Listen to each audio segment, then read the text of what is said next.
Olá para você que acompanha as redes sociais da Isto É, seja muito bem-vindo, seja muito bem-vinda. Estamos no ar com mais um Isto É Entrevista. Eu sou o João Vitor Revedilho e no episódio de hoje nós vamos falar sobre meio ambiente. Neste ano de 2025 será realizado no Brasil a COP30, o maior evento climático do mundo, promovido pela Organização das Nações Unidas. E claro que muitos debates serão moldados a partir de agora em relação ao meio ambiente, ao mesmo tempo em que nós temos seríssimos problemas climáticos no Brasil e no mundo. Para comentar sobre o assunto, nós convidamos o secretário de Mudanças Climáticas da cidade de São Paulo e ex-presidente do Tribunal de Justiça de São Paulo, José Renato Nalini. Secretário, muito obrigado por ter aceitado o nosso convite e seja muito bem-vindo ao Isto É Entrevista. Obrigado, João Vitor. A honra é minha. É uma alegria poder conversar com você a respeito desses assuntos que são da nossa pauta diária. Eu vou começar falando de COP30, porque é inegável que a gente tem problemas climáticos hoje no Brasil e no mundo. A temperatura tem subido muito, né? A gente tem a possibilidade, segundo dados de ambientalistas, da temperatura do planeta subir até 2 graus até 2050. E é muita coisa. A gente também tem questão de desmatamento. E esse ano, como eu disse na abertura, é ano de COP30. Temos muitos desafios ainda, principalmente aqui no Brasil. Nós temos a maior floresta do mundo, a floresta amazônica. Nós temos também uma grande área verde aqui no Brasil, além da floresta amazônica. Só que nós temos muitos desafios. Sobre a COP30, qual que é a principal expectativa? O que nós podemos esperar para esse ano em questão de negociações com outros países e também de benefício para o Brasil em relação ao clima e também ao meio ambiente? A COP30, ela deveria responder aquilo que as últimas 3 COPs não responderam, ou seja, foram realizadas em países produtores de petróleo.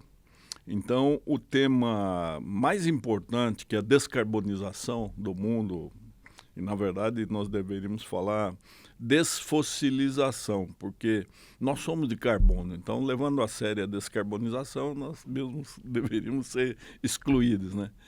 Mas isso ficou, de certa forma, oculto, não se discutiu isso, porque não havia interesse dos países que recepcionaram os visitantes.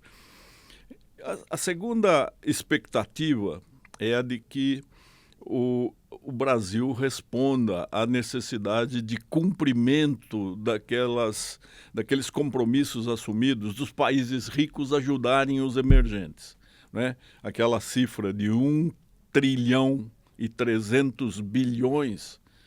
não chegou nem perto, né? Houve uma promessa de 300 bilhões. Então, essas duas expectativas vão ser aquelas que vão provocar as discussões, principalmente dos países interessados. Um outro problema é a mudança da geopolítica, né? Que com a vitória de Trump, o tema ficou, de certa forma, contaminado. Então, há muita expectativa e, portanto, o Brasil tem de estar pronto para poder responder a esses anseios da comunidade internacional, do mundo inteiro. O senhor falou em relação às COPs anteriores. Nós tivemos 2 COPs agora mais recentes, Cairo e Azerbaijão, que tiveram assim, foram quase nulas.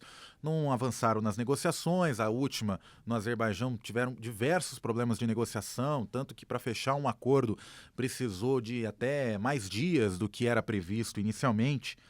E até fazendo uma comparação com aqui no Brasil, em relação às demoras. A gente tem alguns problemas aqui no Brasil em relação à demora de nomeações, atraso de obras lá em Belém. Qual a diferença da COP deste ano para das outras? Se a gente pode esperar que essa COP tenha mais sucesso que as outras, para depois a gente também falar das nomeações e dos atrasos. Bem, o Brasil ele tem uma posição extremamente favorável em termos de mudança climática, porque ele é o detentor da maior reserva de água potável do mundo. Ele ainda tem a maior cobertura vegetal, né, o grande pulmão do planeta, que é a Amazônia. Tem outros biomas que têm uma biodiversidade riquíssima. Então, nós estamos numa posição muito favorável, desde que possamos chegar com propostas concretas, né, e levemos as nações que podem a cumprirem, a honrarem seus compromissos, né? Não sei se nós teremos todo esse cacife, não é, porque a região é emblemática, né? Fala-se, inclusive, que a expectativa de 50 mil visitantes pode vir a ser atendida de uma forma até muito maior, com cerca de 100 mil visitantes, porque a Amazônia é a oportunidade do mundo ver o que é essa região, né, tão falada. Então, as expectativas são muitas. Eu acho que nós precisaríamos ajudar o governo.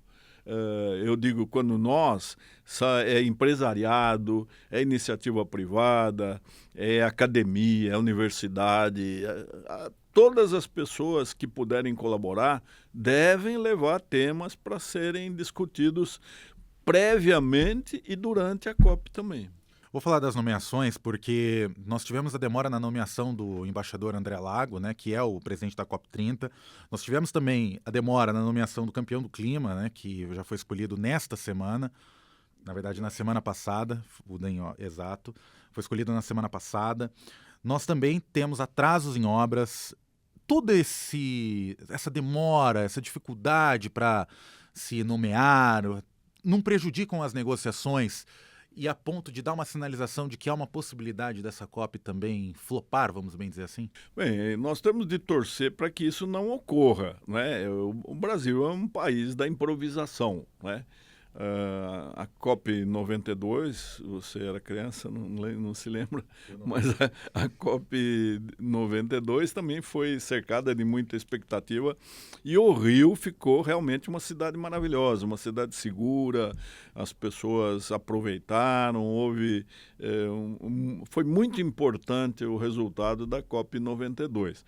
Eu fiquei também preocupado aqui com a lentidão, né? Por exemplo, conhecendo Belém, nós sabemos que não é a campeã da infraestrutura hoteleira, né?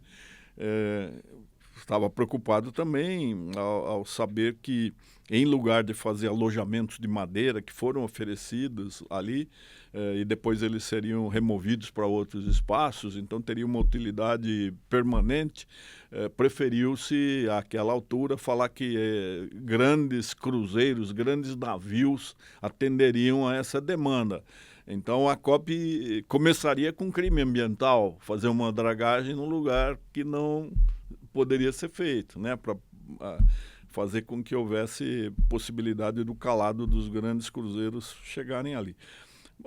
Tudo isso causa um pouco de espécie, mas a nomeação do André Corrêa do Lago, que é um diplomata muito prestigiado, respeitado, eficiente, competente, parece que isso supriu, está superado, né?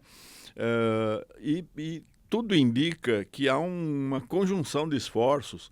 Nós vemos grupos atuando ali para que haja possibilidade de bom atendimento, que haja fluência idiomática, que as pessoas recebam, porque quem vai às últimas COPs vê que é uma estrutura fenomenal em termos de organização, né? Milhares de jovens falando várias línguas, recebendo bem, acomodações perfeitas, tal. Nós temos que confiar que o Brasil é um país que sabe receber, recebe bem, tem uma simpatia, cordialidade, e por isso nós precisaríamos ter eventos prévios nas grandes capitais. São Paulo, Rio de Janeiro, Brasília, né? Para que esses visitantes vissem que o Brasil não é só Belém, não é? Os países que fizeram COP ultimamente são países menores. Agora, nós somos um continente, não é? Nós temos mais coisa para mostrar. E é por isso que São Paulo quer fazer alguma coisa durante o ano todo, sem competir com a COP, sem tirar nada de Belém. O senhor citou, por exemplo, essa questão da necessidade dos outros países virem para outras capitais. O senhor citou Rio de Janeiro, Brasília, São Paulo, que já são capitais muito conhecidas. Nós temos a capital nacional, o São Paulo, que é um grande polo, maior cidade da América Latina, e Rio de Janeiro, que é muito conhecido pelo turismo e também pela sua economia. Não seria mais viável, principalmente as visitas em outros estados da Amazônia, como por exemplo Manaus, até mesmo Rio Branco, no Acre, que é um estado bem mais pobre? Essa pergunta e também a outra que eu queria já emendar é a questão do setor hoteleiro, que o senhor citou. Até sei que a gente vai falar de meio ambiente aqui, mas é importante a gente ressaltar a questão da segurança, só para que você que está nos acompanhando, o governo pretende fazer uma segurança na COP30 muito parecida com o que foi feita no G20 no Rio de Janeiro, que foi um sucesso, foi visto nos bastidores do Palácio do Planalto como um sucesso. E também a questão hoteleira, o governo também está querendo ali se preparar, mas a gente sabe que os hotéis estão ficando cada vez mais caros e até, por exemplo, imóveis que a gente aluga particular estão ficando caríssimos, né? Estão passando até de valores de imóveis se eu fosse comprar um imóvel aqui em São Paulo. Belém está pronta para receber um evento desse porte? Emendando na pergunta que eu fiz anterior. Queria saber isso, a opinião do senhor sobre. João Vitor, eu só posso dizer que eu torço. Eu quero, como brasileiro, que Belém faça bonito, né? Temos de confiar no governo estadual, no prefeito de lá, e o governo federal está injetando muitos recursos, né? Nós sabemos que há muito dinheiro ali e vamos esperar que sim. Eu, de início, depois de chegar do Azerbaijão, depois de verificar a excelência da organização de Baku, eu fiquei extremamente preocupado, né? Por isso é que nós pensamos assim em fazer algo paralelo, não durante a COP, mas fazer algo em São Paulo durante o ano todo. Agora você veja, Belém já antecipou a reunião dos grandes mandatários. Não vai ser durante a COP de 11 a 21, de 13 a 21, vai ser 8 e 9 de novembro, né? O Rio vai receber... já fez o pré-grupo dos G20, vai haver reuniões lá do C40 com grandes capitais do mundo inteiro, né? Então, independentemente de Belém dar certo, e todos nós queremos, as cidades brasileiras precisam mergulhar no espírito da COP, na filosofia da COP. Mostrar para a população que a situação não é mais de mudança climática, é uma situação de emergência climática. Nós estamos ali prestes a romper o turning point, não ter mais retorno, não é? Então, eu acho que é uma oportunidade para a gente refletir. Como eu disse aqui no começo da entrevista, o mundo realmente está mais quente, há uma expectativa de ambientalistas de um aumento de temperatura na Terra de até 2 graus até 2050, mas tem um outro dado ainda mais alarmante, que foi previsto pela WWF Brasil, que aponta que a Amazônia poderá ser reduzida em até 50% por conta da combinação de desmatamento, condições climáticas, aumento de temperatura e tudo mais.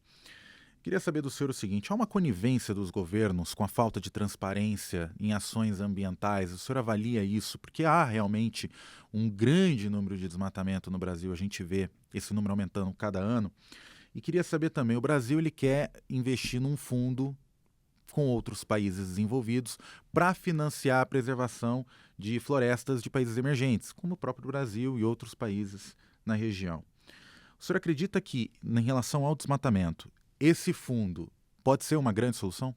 E você começou a fazer a sua indagação, João Vitor, de uma forma assim como se houvesse uma conivência dos governos com a inação, com a negligência no bom trato, no trato adequado da questão ambiental. Nós temos uma situação no âmbito normativo, ou seja, a Constituição da República tem um artigo 225 que foi considerado, quando a Constituição foi promulgada, dia 5 de outubro de 1988, a mais bela norma fundante, ou seja, texto constitucional produzida no século XX, porque o artigo 225 é um ato de coragem do Constituinte, erigindo o nascituro, aquele que ainda não nasceu, como titular de direito a um ambiente saudável, sendo responsabilidade nossa, das atuais gerações, preservar esse ambiente para a qualidade de vida de quem ainda não nasceu. Depois nós temos inúmeras leis protegendo o ambiente, nós temos leis para tudo que você possa imaginar. O que acontece no Brasil é um descompasso entre a sofisticada legislação, nós sabemos normatizar muito bem, e a nossa prática é uma prática falível. Nós nem sempre cumprimos aquilo que nós entendemos que seja algo que não pode ser objeto de desleixo, de descaso, não é? Então, a existência de fundos é importante, sim, só que o que nós estamos vendo desde de 92, que é a primeira COP, agora é a 30ª vez? Onde está o dinheiro? O dinheiro não entrou, né? Nós vamos ver pela segunda vez os Estados Unidos deixando o Acordo de Paris, que foi um compromisso assumido em 2015, né, que previa um limite que já foi superado. Né? Os 2 últimos anos, 2023 e 2024, foram os anos mais quentes da história. Desde que existe registro, e existe registro até 125 mil anos atrás. Mas isso parece que não entra na mentalidade daquelas pessoas que poderiam ter força, comando suficiente para mudar o nosso trato, o nosso contrato com a natureza. Nós estamos sendo muito pérfidos, cruéis, inclementes em relação à natureza, né? Você falou de desmatamento. É lógico, ali na Amazônia, nós vamos destruir o nosso maior patrimônio sem sequer saber o que ele significa. O que poderíamos ter de resposta para enfermidades, né? Novos alimentos, né? Tanta coisa importante que está ali e nós estamos destruindo antes de saber, antes de conhecer, né? Porque nunca houve um empenho em levar para a Amazônia condições de sobrevivência.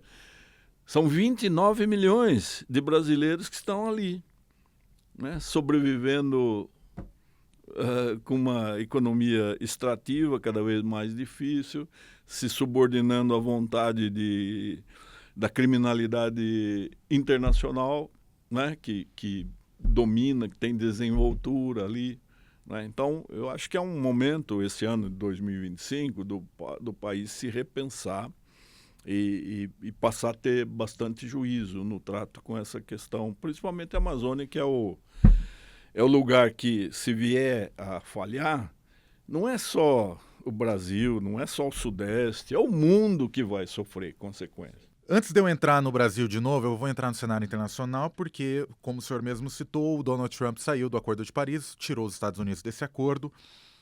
Tem também a questão da negociação para que ele venha para a COP30, mas é quase certeza que ele não vai vir, ainda mais com todas as medidas que ele já vem tomando no governo norte-americano. Qual que é o prejuízo da falta do maior país economicamente do mundo estar presente nessa COP30? E qual é o impacto dessa saída do Donald Trump dos Estados Unidos do Acordo de Paris? A gente perdeu, o acordo perde a maior potência econômica que poderia botar mais dinheiro, por exemplo, nesse fundo de benefício às florestas. Qual que é o impacto que isso vai ter? É um grande impacto e já está sendo sentido quando nós verificamos que muitas empresas americanas que estavam com uma pauta ESG ou ESG muito atuante já abandonaram essa política, não é? É evidente que para o Brasil, que já houve fase aqui no Brasil em que presidentes da República diziam o que é bom para os Estados Unidos é bom para o Brasil, não é? O Brasil também se ressente. Agora, nós temos de pensar que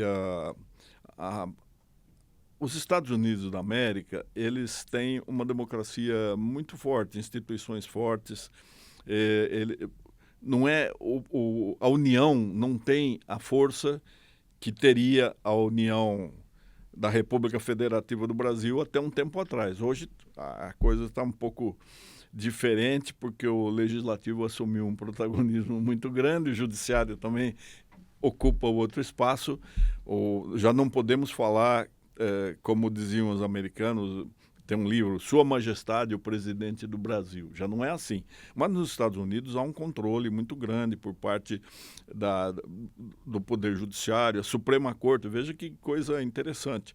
A maioria da Suprema Corte já foi nomeada pelo presidente Trump. E mesmo assim está fazendo resistência a certas atitudes dele. Agora, é lógico que seria muito mais importante que os Estados Unidos honrassem, não é, esses acordos, porque onde eles vão, eles levam uma porção de democracias ocidentais, né? Mas eu acho que isso dá mais responsabilidade para o Brasil, né? O Brasil é um país que já não é emergente, já é a sexta, sétima economia mundial, né? Pode ser líder aqui na América Latina, está nos BRICS, então eu acho que isso fortalece se a gente tiver o juízo de firmar posições e falar, não é porque o grande presidente está tomando uma direção que eu também seja obrigado a tomar. Nós podemos permanecer na boa política que vinha sendo feita até agora, pelo menos no discurso. Uma das primeiras ações do presidente Luiz Inácio Lula da Silva, quando ele voltou para esse Lula 3, foi a participação na COP em Cairo, no Egito. Ele disse que a prioridade dele seria o meio ambiente, seria uma das prioridades, tanto que trouxe a COP30 para o Brasil, também por uma negociação muito forte, envolvimento diretamente do presidente da República nas reuniões pós o anúncio da chegada da COP30 em Belém. Só que a gente vê um cenário atual do governo defendendo a exploração do petróleo na margem equatorial, ali na região do Amapá. Uma briga entre o IBAMA, que agora o IBAMA autorizou, mas inicialmente teve uma briga entre o IBAMA, Ministério do Meio Ambiente, Ministério de Minas e Energia e o Congresso Nacional, que apoia a medida. Essa defesa que o presidente faz explicitamente não é uma contradição com o evento que vai ser realizado nesse ano? Não é uma sinalização? Essa sinalização do presidente não pode ser interpretada de uma forma negativa por outros países que vão investir, por exemplo, nesse fundo, que é a prioridade do governo, países da Europa, como a França, como Itália, como Espanha? Sim, é incoerente, não é? Um país que não quer mais ser pária ambiental, né, como foi até há pouco, que trouxe outra vez aquela grife verde chamada Marina Silva para ser ministra do Meio Ambiente. Uma ministra que já foi defenestrada no outro governo. No primeiro governo Lula, né? Governo Lula, né? Um país que chama a COP e fala assim, agora eu vou voltar a ser uma promissora potência verde, quero investir em reflorestamento, quero fazer o comércio de créditos de carbono, trazer muitos recursos para o país que precisa de investimento, não precisaria ficar insistindo na exploração do petróleo da foz do Amazonas. Mas essa tese é uma tese que é do presidente, que é da presidente da Petrobras, que é de muitos negacionistas, né, que falam, as Guianas estão explorando petróleo, então por que nós não? Né? Por que nós vamos ser diferentes do resto do mundo? O petróleo ainda vai ser usado durante muito tempo. Eu participei de um debate na Fundação Fernando Henrique Cardoso e que fiquei bem convencido dos especialistas que estavam lá, dizendo que vai demorar muito a prospecção até localizar o petróleo. Depois vai haver um tempo muito prolongado para poder extrair o petróleo. No momento em que nós pudéssemos nos servir desse petróleo, já está batendo no limite final do petróleo sair de circulação, que a gente não pode mais usar petróleo. Então, parece-me que é um desperdício de energia, de dinheiro, né? E uma contradição muito ruim em termos de o país tem um discurso e tem uma prática completamente antagônica ao discurso, né? Mas, se você verificar, hoje a defesa, principalmente depois da eleição do Trump, a defesa de exploração de petróleo na foz do Amazonas ganhou muita força. Ganhou muita força. Então, você vê, antes era o presidente, o ministro da Energia, a presidente da Petrobras. Hoje você já encontra uma porção de gente. Você veja como as pessoas querem acompanhar a maioria, onde os ventos sopram, né? Tiver uma pressão muito forte até do Congresso Nacional, do presidente do Senado, Davi Alcolumbre, que é do Amapá, a região que vai ser explorada. Então tem ali uma pressão muito maior, né? Vamos sair um pouquinho da COP30, vamos vir aqui para São Paulo, porque a gente passa nos últimos anos por uma mudança climática muito forte e isso tem impacto na maior cidade da América Latina. Chuvas muito fortes, alagamentos nos principais pontos da cidade, quedas de árvores e, consequentemente, quedas de energia, como a gente viu nas últimas chuvas. Queria saber do senhor o seguinte: a cidade está preparada para a mudança climática, seja do calor, seja com aumento de chuvas, porque os alagamentos que a gente acompanha aqui dá a percepção para a população, do modo geral, de que a cidade não está preparada, visto o número de carros que nós temos, visto os formatos das ruas e avenidas que nós temos, para essa mudança que está por vir. É de se reconhecer que hoje não está preparada totalmente, né? Mas há um trabalho insano da prefeitura.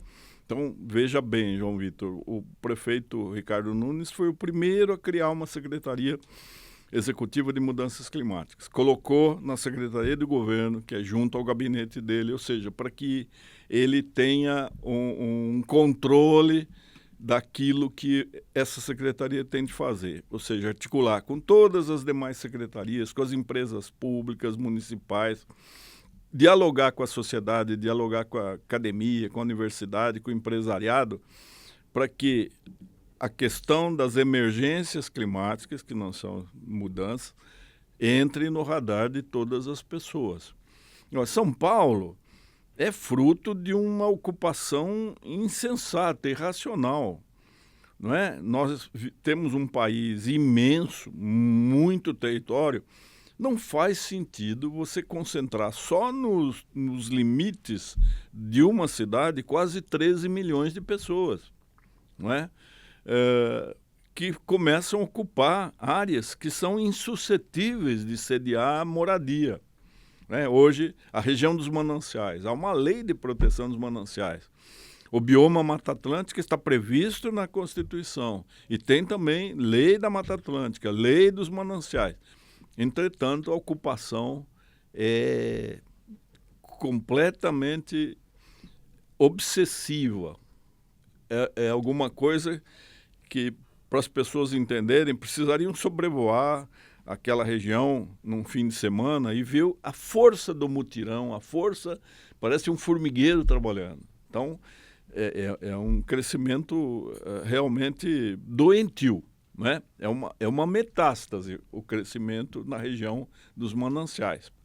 Por que isso é ruim? Porque nós temos só uma represa abastecida com nascentes locais, que é a represa do Guarapiranga. E ela está perdendo profundidade e está contaminada, porque ali chegam esgoto in natura, os resíduos fármacos não são eliminados no tratamento, não é? Então, as pessoas estão tomando alguma coisa que parece água, mas já não é exatamente aquilo, né, que deveria ser um líquido inodoro, incolor, insípido, não. É alguma coisa que já é fruto de um tratamento cada vez mais agressivo, cada vez com mais substâncias químicas que nós não sabemos o que vai causar nas crianças, nas novas gerações. Agora, a prefeitura tem feito muita coisa e ninguém enxerga, por exemplo, nesses últimos 4 anos, quase 10 bilhões de investimento em macrodrenagem, né, para você preparar o solo para que ele absorva a água, né, e não cause inundação. Jardins de chuva é uma solução para devolver um pouco à natureza aquilo que nós subtraímos dela, porque nós fizemos uma cidade para o automóvel, não é uma cidade para as pessoas, né? Nós temos 8 milhões de veículos percorrendo diuturnamente a cidade. Qualquer lugar tem trânsito, qualquer hora da noite. Os piscinões estão sendo feitos, as limpezas de córrego, a edificação de muros de contenção e de arrimo para não haver deslizamento, né? Então, muita coisa tem sido feita. Agora, a dimensão de São Paulo ela não permite que você corrija 470 anos de irracionalidade, de insensatez em uma gestão, não é? Nós temos feito aquilo que é possível e temos pedido colaboração da população, que pode sim ajudar muito, né? Nós temos 3 vilões que comprometem a nossa qualidade de vida. O transporte, que é responsável por 61% das emissões dos gases venenosos causadores de efeito estufa, 31% é energia. Nós dependemos de energia, vamos depender cada vez mais com a inteligência artificial, vamos ter grandes data centers aí, né? E 8%, João Vitor, é resíduo sólido. São Paulo produz um lixo que é fabuloso em termos de quantidade e até de qualidade. Enquanto países mais adiantados reciclam praticamente tudo, é só 3% daquilo que se coleta que chega à reciclagem, porque as pessoas não separam. Não precisaríamos chegar à sofisticação da Suíça, que tem 9 categorias de descarte, né? Há um recipiente só para vidro branco, outro para vidro verde, outro para vidro marrom, e assim vai, 9 categorias. Aqui bastaria que as pessoas separassem comida, aquilo que é orgânico, que depois nós podemos transformar em biometano e servir para gerar energia limpa, vidro e o resto, papelão, isopor, tal. Se fizesse isso, nós já teríamos um grande progresso. Então veja que 13 milhões de pessoas, se elas se convencerem de que isso vai afetá-las e está afetando a vida de todo mundo, nós poderíamos ter quase que um milagre, né? Muitas pessoas fazendo pequenos gestos em conjunto, sabendo por quê, o resultado é impressionante. A Secretaria de Mudanças Climáticas ela é subordinada à Secretaria de Governo aqui na cidade de São Paulo. Além da Secretaria de Mudanças Climáticas, tem outras 5 ou 6 secretarias que também são subordinadas para um orçamento da Secretaria de Governo de 630 milhões aproximadamente, de acordo com a lei orçamentária anual da cidade de São Paulo para este ano. É um valor para uma Secretaria de Governo, dividindo com outras subsecretarias executivas, um valor pequeno considerado. Queria saber em relação ao orçamento destinado para mudanças climáticas, exclusivamente para a sua secretaria. Que até então esse orçamento ele não existe ou ele é muito pequeno, muito inferior em relação às outras, né? Como é que está esse orçamento e tem condição, esse orçamento hoje ele tem condição de realizar programas para evitar, por exemplo, enchentes, alagamentos ou até programas em relação a reduzir os efeitos das mudanças climáticas? Tem, João Vitor, a questão de orçamentária é uma questão a questão climática, né? O tema mudança climática, ele está distribuído, repartido por quase todas as secretarias, não é? Você citou algumas, mas tem a Secretaria da Habitação, Secretaria de Serviços Públicos, de Urbanismo, né? Todas as entidades municipais, elas, de certa forma, tratam da questão climática, seja pelas consequências que os vulneráveis vão sofrer e precisam de acolhimento, precisam de amparo, né? Seja na questão da saúde, né? Que o calor está matando mais do que as ondas de frio, né? Não vai aparecer no assento de óbito das pessoas, causa mortes, calor, não vai aparecer isso. Mas o infarto, o AVC, as cardiopatias, as diabetes fatais são derivadas do calor. Tudo isso está bem distribuído pelo orçamento de São Paulo, que é o 3º orçamento da República. O primeiro é da União, o segundo é do Estado de São Paulo, o terceiro é o de São Paulo.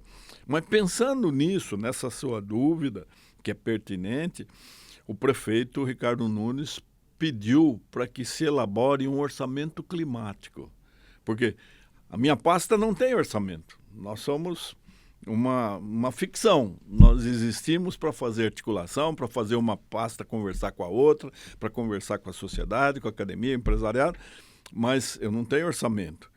E nem quero orçamento, porque não quero chamar para mim a execução de serviços que vão ser realizados de forma mais competente por outras pastas que são as pastas técnicas, né? Mas o orçamento climático ele vai ser realidade a partir do ano que vem.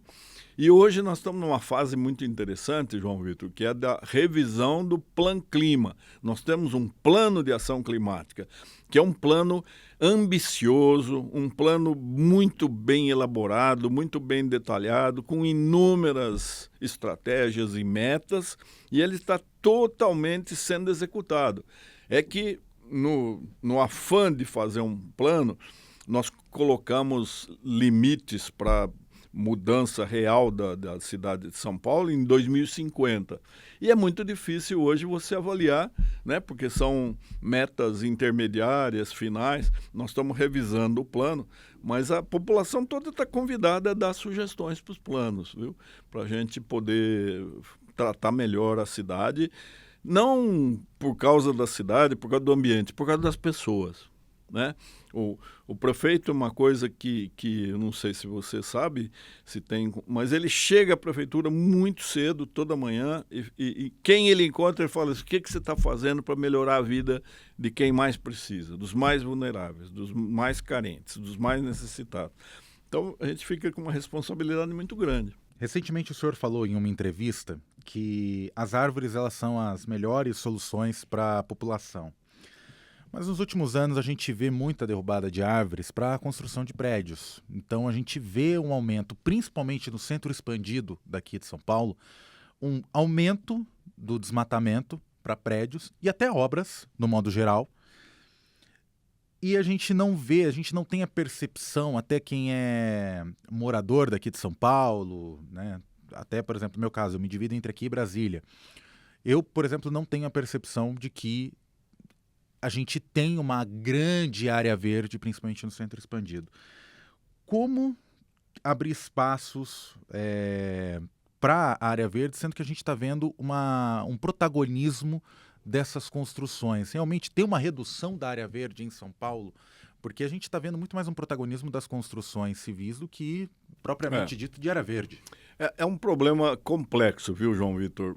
Agora, surpreendentemente, eu, se não estivesse na secretaria, não teria noção daquilo que São Paulo tem de verde. Ou seja, a comunidade internacional reconhece São Paulo como uma das cidades mais arborizadas do mundo. Nós temos diplomas de reconhecimento de que São Paulo tem verde.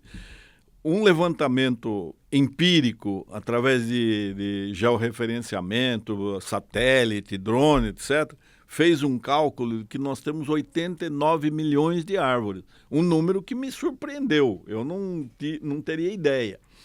O prefeito expropriou 32 áreas que estavam em mãos de particulares, mas ainda tinham remanescentes verdes, que vão ser acrescentadas aos 119 parques, né? E vão merecer plantio.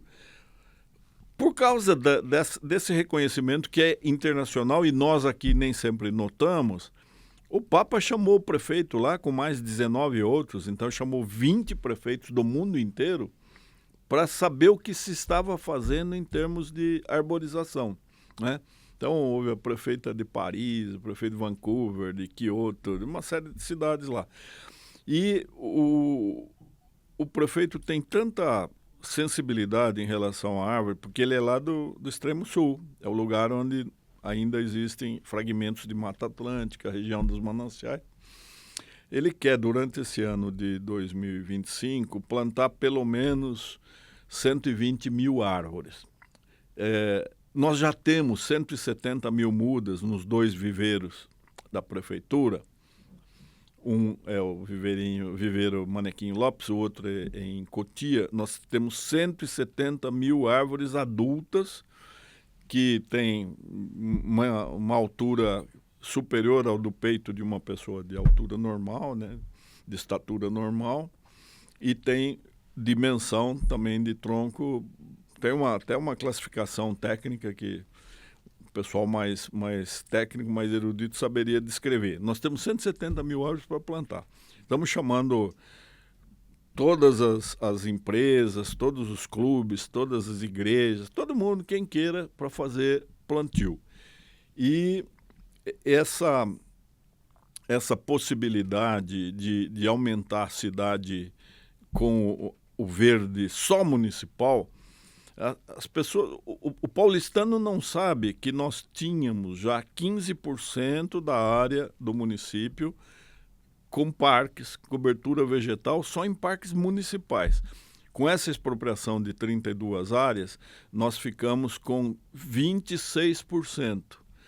E considerando o verde de todas as outras entidades estaduais, federais, particulares, nós temos 54% de verde em São Paulo, o que é muito mais dos 30% recomendados pela Organização Mundial de Saúde. O problema, João Vitor, é a distribuição. Nós temos regiões, Oeste, Butantã, né, Pinheiros, né, que tem mesmo a Cantareira, o Extremo Sul, Parelheiros, Grajaú, Engenheiro Marcelo, etc. A diferença de temperatura chega a 10 graus entre lugar que tem árvore e lugar que não tem árvore. Então, nós identificamos as regiões mais áridas do município de São Paulo, são pela ordem só os 3 primeiros, para não cansar você, Sapopemba, Itaquera e Mooca. E vamos atacar essas regiões plantando árvores. Não é fácil, porque você precisaria primeiro convencer a população de que a árvore é uma coisa boa. A prefeitura recebe semanalmente mais de 100 pedidos para remoção de árvore e recebe 2 pedidos para plantio. A árvore é bom, mas não quero na frente da minha casa, porque quebra minha calçada, porque cai folha e eu tenho que varrer, porque é lugar onde bandido vai se esconder. Então, isso nós precisaríamos mudar. Porque no momento que a pessoa souber o que uma árvore significa, a árvore presta um serviço ecossistêmico gratuito, essencial à nossa vida. A árvore sequestra carbono e devolve oxigênio. A árvore permite que haja proliferação de fauna, principalmente os pássaros, né? A árvore, onde ela está plantada, a água se infiltra para o lençol freático, né? Enquanto que numa região só impermeabilizada, a água, o que ela faz? Ela cai, ela ganha velocidade, ela vira correnteza, vira enxurrada, alagamento. Para a gente encerrar, eu vou fazer 2 perguntas emendadas em uma só. O senhor falou da situação da árvore, mas nós temos uma situação aqui na cidade de São Paulo, que é a criação de um túnel ali na região da Sena Madureira, que é muito criticado pelos ambientalistas por conta da derrubada das árvores, e é uma das poucas regiões ali na região de Moema em que o canteiro central é quase totalmente tomado por árvores ali na região de Moema, Vila Mariana e tudo mais. Eu queria saber do senhor em relação a isso, porque nem vou falar em questão de obra, questão de trânsito, questão ambiental mesmo. Qual que é o prejuízo que isso tem ambientalmente? Porque ali é uma região, uma das poucas regiões ali da Vila Mariana que é realmente muito arborizada. E o segundo ponto que eu queria saber é o seguinte, voltando naquela pergunta sobre os alagamentos aqui. Quais são as soluções? O que a Secretaria de Mudança Climática, a Prefeitura de São Paulo tem buscado ou tem tentado para reduzir o número de alagamentos e os pontos de alagamentos, principalmente nas regiões com maior trânsito e fluxo de veículos, como, por exemplo, o Centro Expandido, Marginal Pinheiros, Marginal Tietê? Bem, primeira questão, uma questão emblemática aí, é assunto que ganhou manchetes, né? Eu, particularmente, também não gosto de destruição de árvores, etc.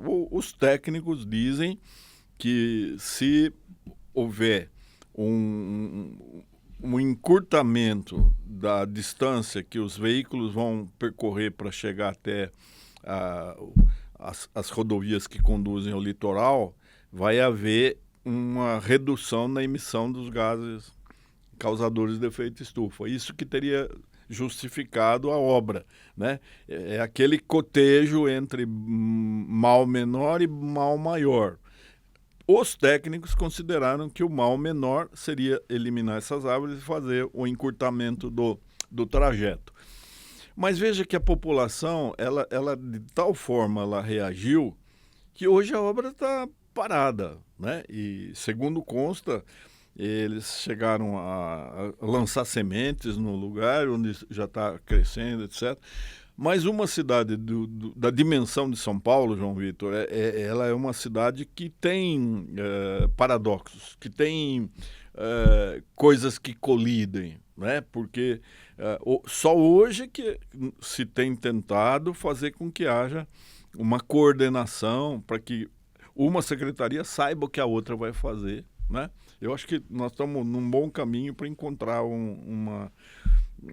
pelo menos um equacionamento de coisas assim que se antagonizam com uma política pública, né? Como derrubar a árvore, para uma gestão que é defensora do verde na cidade. A questão do alagamento, foi bom você falar, além daqueles trabalhos que têm sido feitos aí nas regiões prioritárias, nós estamos realizando, já temos 29 cadernos de drenagem prontos, feitos de uma forma técnica, muito competente, né? Eu diria quase perfeita. Esse caderno de drenagem, ele contempla a cidade em polígonos de acordo com a sua condição geológica, hidrológica e de vulnerabilidade social. 29 estão prontos, 29 estão sendo elaborados, e aí nós vamos ter um diagnóstico perfeito daquilo que tem que ser imediatamente enfrentado. Então, não vai haver possibilidade de se fazer uma coisa suntuosa num espaço, sabendo que aquele precisa do socorro imediato para poupar vidas, para melhorar a situação das pessoas mais necessitadas. Porque a vítima preferencial das catástrofes é o pobre, é o carente, é aquele que não conseguiu um bom engenheiro para fazer cálculo e fazer uma construção adequada, né? Aquele que não pode pagar ar-condicionado, aquele que vai morar à beira da represa. José Renato Nalini, secretário de Mudanças Climáticas da cidade de São Paulo, ex-presidente do Tribunal de Justiça de São Paulo, participou aqui comigo no Isto é Entrevista. Secretário, muito obrigado pela sua participação aqui, seja sempre muito bem-vindo. Muito obrigado, João Vitor, foi um prazer. Muito obrigado pela sua audiência. Outras informações do Brasil e do mundo você acompanha em istoé.com.br. A direção foi do Daniel Hessel e a gravação também teve a colaboração da Cidade da Imagem. Eu espero você num próximo episódio. Até lá!